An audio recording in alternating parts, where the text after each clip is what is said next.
नमस्ते दोस्तों, स्वागत है आपका हमारे YouTube चैनल हिंदी एस्पिरेंट में। आज हम लोग पढ़ने वाले हैं हिंदी साहित्य का इतिहास आचार्य रामचंद्र शुक्ल जी का, जो कि यूनिट 2 हम लोग के सिलेबस में लगा हुआ है।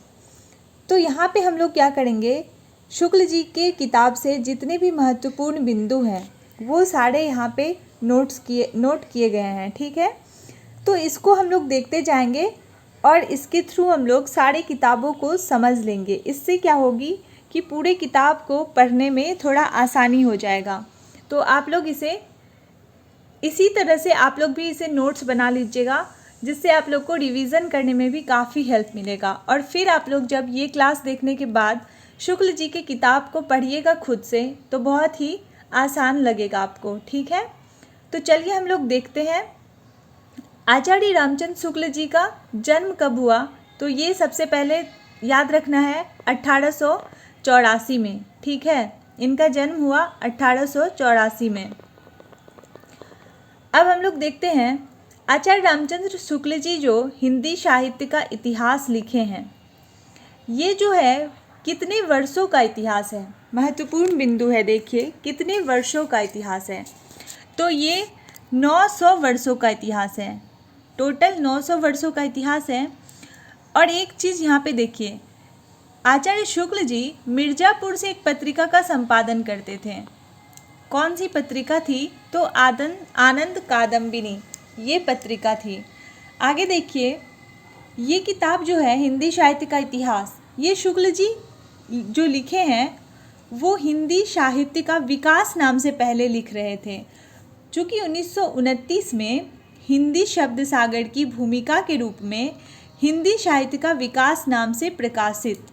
तो ये जो है ये शुक्ल जी लिख क्या रहे थे? हिंदी साहित्य का विकास नाम से हिंदी शब्द सागर की भूमिका लिख रहे थे, जो कि आगे चल के एक स्वतंत्र किताब जो कि हम लोग पढ़ रहे हैं हिंदी साहित्य का इतिहास नाम से प्रकाशित हो गया। ठीक है, आगे बढ़ते हैं। अब देखिए हिंदी साहित्य का इतिहास में शुक्ल जी जो हैं वो कितने कवियों को शामिल किए हैं। तो लगभग जो है 1000 कवि इसमें शामिल है, लगभग 1000 कवि शामिल है। और शुक्ल जी का इस किताब पे जो है वो प्रभाव क्या है? तो विधेयवादी प्रभाव है। विधेयवादी प्रभाव यानी जाति, वातावरण और क्षण विशेष इसमें ध्यान रखा जाता है विधेयवादी प्रभाव में। देखिए विधेयवादी प्रभाव ग्रियर्सन पर भी देखने को मिलता है, ठीक है ना, लेकिन शुक्ल जी सबसे पहले आएंगे। अगर ऑप्शन में शुक्ल जी दे रहे हैं तो सबसे पहले हम लोग शुक्ल जी को ही मानेंगे, और अगर नहीं दिए हैं शुक्ल जी का नाम, फिर हम लोग ग्रियर्सन पे टिक लगाएंगे। चलिए, तो ये हुआ शुक्ल जी के बारे में। अब देखिए हम लोग भूमिका को देखते हैं क्या है। तो भूमिका में है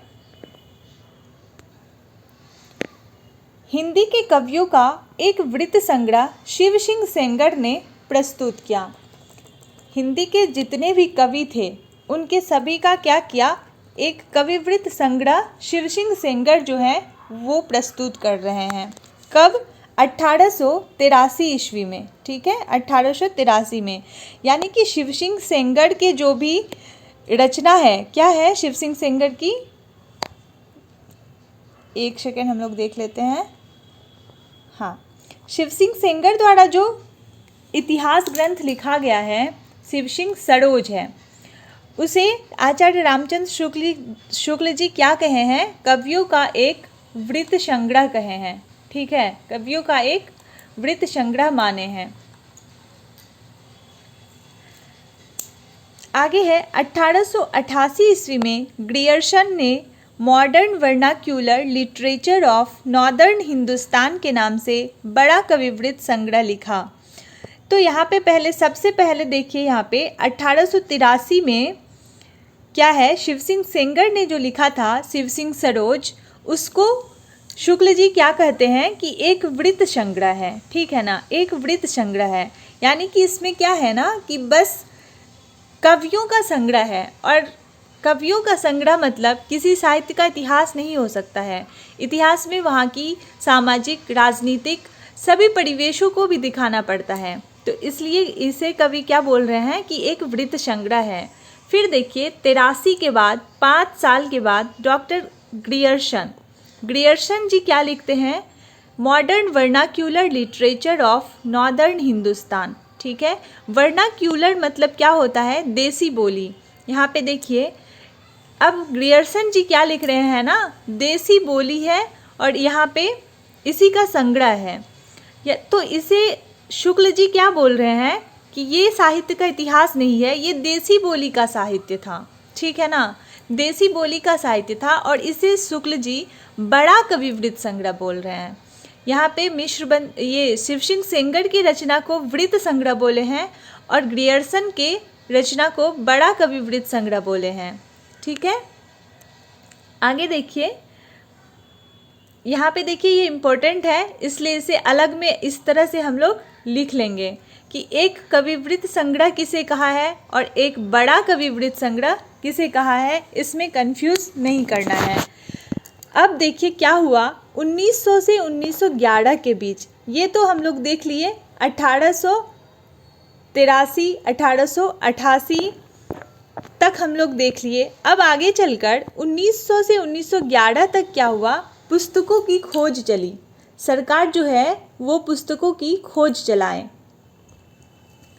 यानी कि सरकार की तरफ से आर्थिक सहायता हुआ और काफ़ी सारे पुस्तकों की खोज शुरू हुई, जिसमें आगे चल के 8 रिपोर्ट आए। ठीक है, यानी कि 1900 से पुस्तकों की खोज का काम सरकार हाथ में ले लेते हैं और यह 1911 तक चलता है और खोज की अपनी 8 रिपोर्टों में सैकड़ों अज्ञात कवियों तथा ज्ञात कवियों के अज्ञात ग्रंथों का पता लगाया जाता है। ठीक है, सन 1918 में मिश्र बंधु ने बड़ा भारी कविवृत्त संग्रह प्रस्तुत किया। अब देखिए यहाँ से 2 पॉइंट आता है कि मिश्र बंधु जो रचना किए क्या, मिश्र बंधु विनोद की रचना किए थे। अब ये किसकी सहायता से किए, तो ये रिपोर्ट जो आया था सरकार के द्वारा, इसी के सहायता से मिश्र बंधु रचना किए। ठीक है, और इनकी रचना को यानी कि मिश्र बंधु विनोद को भी शुक्ल जी क्या बोल रहे हैं, बड़ा भारी कविवृत्त संग्रह या प्रकांड कविवृत्त संग्रह बोल रहे हैं।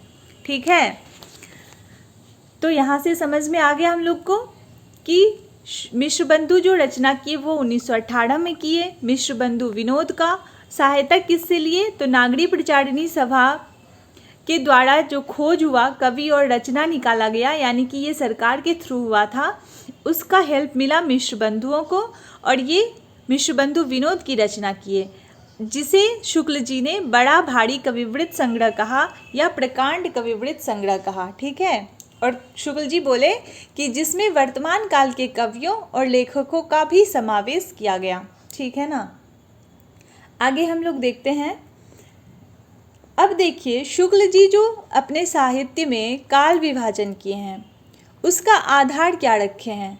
ठीक है, शुक्ल जी जो काल विभाजन किए हैं, वीर गाथा काल, रीति काल, भक्ति काल, गद्य काल, इसका जो है वो रखे हैं विधेयवादी या उसी को हम लोग प्रत्यक्षवाद भी कहते हैं। विधेयवाद या प्रत्यक्षवाद को आधार मानकर रखे हैं। ठीक है, इसी पद्धति पे काल विभाजन किया गया है। अब देखिए नामकरण की बात है। नामकरण क्या है, रचनाओं की प्रचुरता के आधार पर काल विभाजन और ग्रंथों की प्रसिद्धि। ठीक है, यानी कि यहाँ से देखिए हम लोग समझते हैं इसको। सबसे पहले तो काल विभाजन जो किए हैं वो जाति विशेष क्षण के आधार पे किए हैं। ठीक है, विधेयवाद या प्रत्यक्षवाद के आधार पे। और नामकरण जो किए हैं वो रचनाओं की प्रचुरता के आधार पर किए हैं और ग्रंथों की प्रसिद्धि के आधार पर किए हैं। इसका मतलब ये हुआ कि शुक्ल जी देखें कि जिस समयावधि में जो रचनाएं अधिक लिखी गई है उसके आधार पर ही शुक्ल जी नामकरण किए हैं। यहाँ एक चीज़ समझिए, ये बात कदापि नहीं है कि एक काल के अंतर्गत केवल उसी प्रकार की रचना हुई है। ठीक है, इसका मतलब ये नहीं है। यदि हम लोग देखिए जैसे वीर गाथा काल हम लोग देखते हैं। ठीक है, वीर गाथा काल शुक्ल जी इसका नाम तो रख दिए वीर गाथा काल, लेकिन ये नहीं है कि इसमें बस वीर गाथात्मक रचना ही हुई है, ठीक है, इसमें अन्य रचनाएं भी हुई है, लेकिन वीर गाथा यानी वीरात्मक रचना जो है वो अधिक हुई, इसलिए शुक्ल जी इसका नाम रख देते हैं वीर गाथा काल। आगे चलिए, अब देखिए वीर गाथा काल नाम जो रखे हैं वो दो प्रकार की रचना है। वीर गाथा काल में अपभ्रंश रचना, देश भाषा यानी कि बोलचाल की रचना। देखिए अब यदि यहाँ पे देखें तो अपभ्रंश रचना ही तो नहीं है, जैन भी थे, जैन रचना भी हुई थी, जैन साहित्य भी हुआ था, लेकिन आचार्य शुक्ल जी क्या बोलते हैं कि जैनों के अपभ्रंश की पुस्तक साहित्य की कोटि में नहीं है। ठीक है, यहाँ पे हम लोग समझते हैं। सबसे पहला तो शुक्ल जी जो यहाँ पे देखिए, शुक्ल जी जो नामकरण किए हैं वो नामकरण है रचनाओं की प्रसिद्धि के आधार पर, यानी कि किसी भी काल के भीतर जिस एक ही ढंग के बहुत अधिक ग्रंथ प्रसिद्ध चले आते हैं, उस ढंग की रचना उस काल के लक्षण के अंतर्गत मानी जाएगी। चाहे और दूसरे ढंग की भी अप्रसिद्ध और साधारण कोटि की बहुत सी पुस्तकें इधर उधर कोनों में मिल ही जाती है, लेकिन जो रचना प्रसिद्ध है उसी रचना के आधार पर यहाँ पे नामकरण किया जाता है और काल विभाजन किए जाते हैं। ठीक है, अब यहाँ पे अपभ्रंश की पुस्तक जो है इसमें कई तो जैन के धर्म तत्व निरूपण संबंधी भी थे। यहाँ पे क्या थे ना, अपभ्रंश में यहाँ पे कई जैन के यानी कि जैनों के धर्म जो हैं उनके तत्व निरूपण संबंधी रचना भी थे, जो साहित्य की कोटि में नहीं आती है। ये रामचंद्र शुक्ल जी का कोटेशन है। ठीक है, तो यहाँ पे मुख्य पॉइंट क्या है कि जैनों के अपभ्रंश की पुस्तक को शुक्ल जी ने साहित्य की कोटि में नहीं रखा है। ठीक है, आगे देखते हैं साहित्य की पुस्तक माना किसे है शुक्ल जी। अब आगे देखिए, साहित्यिक पुस्तक केवल 4 माने हैं। ठीक है, साहित्यिक पुस्तक केवल 4 माने हैं शुक्ल जी। कौन सब है? पहला है विजयपाल रासो, हम्मीर रासो, कीर्तिलता और कीर्ति पताका। अब देखिए ये जो है ये अपभ्रंश की 4 रचनाएं हैं। ठीक है, आगे देखिए, ये अपभ्रंश की 4 रचनाएं जो हैं इसे साहित्यिक कोटि के अंतर्गत रख रहे हैं। इसे क्या रख रहे हैं? साहित्यिक कोटि के अंतर्गत, साहित्यिक कोटि के अंतर्गत। अब आगे देखते हैं हम लोग देसी भाषा की रचना। देशी भाषा की रचना में रख रहे हैं शुक्ल जी खुमान रासो, बीसलदेव रासो, पृथ्वीराज रासो, जयचंद्र प्रकाश, जयमंक जसचंद्रिका, परमाल रासो, खुमान की पहेली, खुसरो की पहेली और विद्यापति की पदावली। ये जो है ये सारे हैं देशी भाषा की रचना। कितने रचना हो गए यहाँ पे हम लोग देख लेते हैं, तो यहाँ पे हो गए आपका ये 12 और ये 5, यानी कि यहाँ पे 9 रचना लगी हुई है। टोटल 9 रचना लगी हुई है। ठीक है, यहाँ पे 8 रचना लगी हुई है और इधर हम लोग देख लेते हैं, इधर जो है इधर 4 रचना लगी हुई है, यानी कि टोटल 12 रचना। हाँ, यहाँ से 12 रचना शुक्ल जी लेते हैं, जिसमें से 4 जो है ये मानते हैं अपभ्रंश की रचना को, 4 मानते हैं अपभ्रंश की रचना को, और यहाँ पे 8 जो है इसे मानते हैं देसी भाषा रचना को। अब इसमें से 9 रचना को ही वीर गाथात्मक रचना 9 रचना को ही वीर गाथात्मक रचना माने हैं।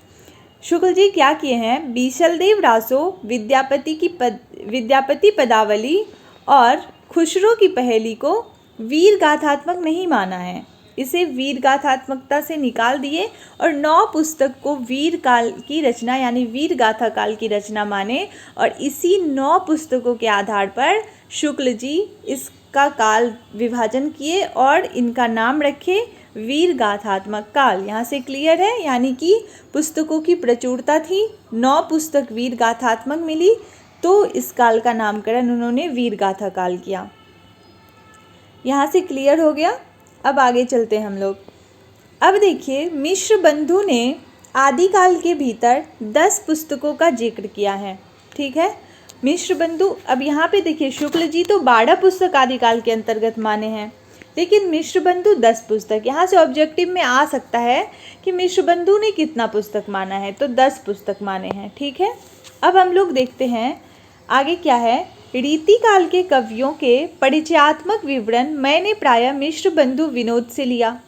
अब शुक्ल जी भूमिका में ये भी बता रहे हैं कि कहाँ से उन्हें क्या हेल्प मिला इस पुस्तक को लिखने में। ठीक है ना, तो रीतिकाल के कवियों का जो परिचय शुक्ल जी दिए हैं, रीतिकाल में जो कवि का परिचय दिए हैं वो कहाँ मिला, मिश्र बंधु विनोद से लिए हैं। ये देखिए, ये क्वेश्चन पूछे जाते हैं कई हिंदी साहित्य से संबंधित जो भी परीक्षाएं होती है उसमें ये क्वेश्चन आई हुई है। कवियों के परिचयात्मक विवरण शुक्ल जी ने कहाँ से लिए हैं रीतिकाल के अंतर्गत, तो मिश्र बंधु विनोद से लिए हैं। ठीक है, अब देखिए, इतिहास की पुस्तक में आलोचना नहीं आ सकती। यहाँ शुक्ल जी का ये महत्वपूर्ण बिंदु है। शुक्ल जी बोल रहे हैं कि इतिहास की जब कोई पुस्तक लिखी जाती है तो उसमें आलोचना नहीं आ सकती है, यानी कि आलोचना करने के लिए क्या होता है, उसकी अलग से आपको ये करना पड़ेगा आलोचना। तो यहाँ पे शुक्ल जी बोल रहे हैं इतिहास की पुस्तक में आलोचना नहीं आ सकती, यानी कि इतिहास की पुस्तक में किसी कवि की पूरी क्या मतलब अधूरी आलोचना भी नहीं हो सकती है। अगर किसी कवि की आलोचना लिखनी होगी तो स्वतंत्र प्रबंध या पुस्तक के रूप में लिखूंगा, ऐसा शुक्ल जी बोल रहे हैं यहाँ पे। ठीक है, आगे हम लोग देखते हैं। आधुनिक काल में गद्य का आविर्भाव सबसे प्रधान साहित्यिक घटना है। इसका मतलब क्या है, यहाँ पे देखिए, आधुनिक काल में गद्य का आविर्भाव जो है वो सबसे प्रधान साहित्यिक घटना है। आधुनिक काल में जो शुक्ल जी लिख रहे थे, आधुनिक काल के अंतर्गत ही शुक्ल जी लिख रहे थे, और आधुनिक काल में जो गद्य का आविर्भाव हुआ था वो सबसे साहित्यिक घटना उन्होंने माना है। यहाँ पे ये शुक्ल जी का त्रिवेणी पुस्तक है, जिसमें उन्होंने त्रिवेणी किसे किसे माना है, जायसी, तुलसी और सूड को। ये नेट जेआरएफ का PYQ भी है, आप लोग देख सकते हैं यहाँ पे। ठीक है, आगे हम लोग देखते हैं। हिंदी शब्द सागर की भूमिका में हिंदी साहित्य का विकास नाम से जनवरी 1929 में प्रकाशित। तो ये पुस्तक जो है प्रकाशित कब हुई, तो हिंदी शब्द सागर की भूमिका के रूप में हिंदी साहित्य का विकास नाम से जनवरी 1929 में। ठीक है, अब शुक्ल जी क्या लिखते हैं यहाँ पे देखिए, इसका क्या मतलब था।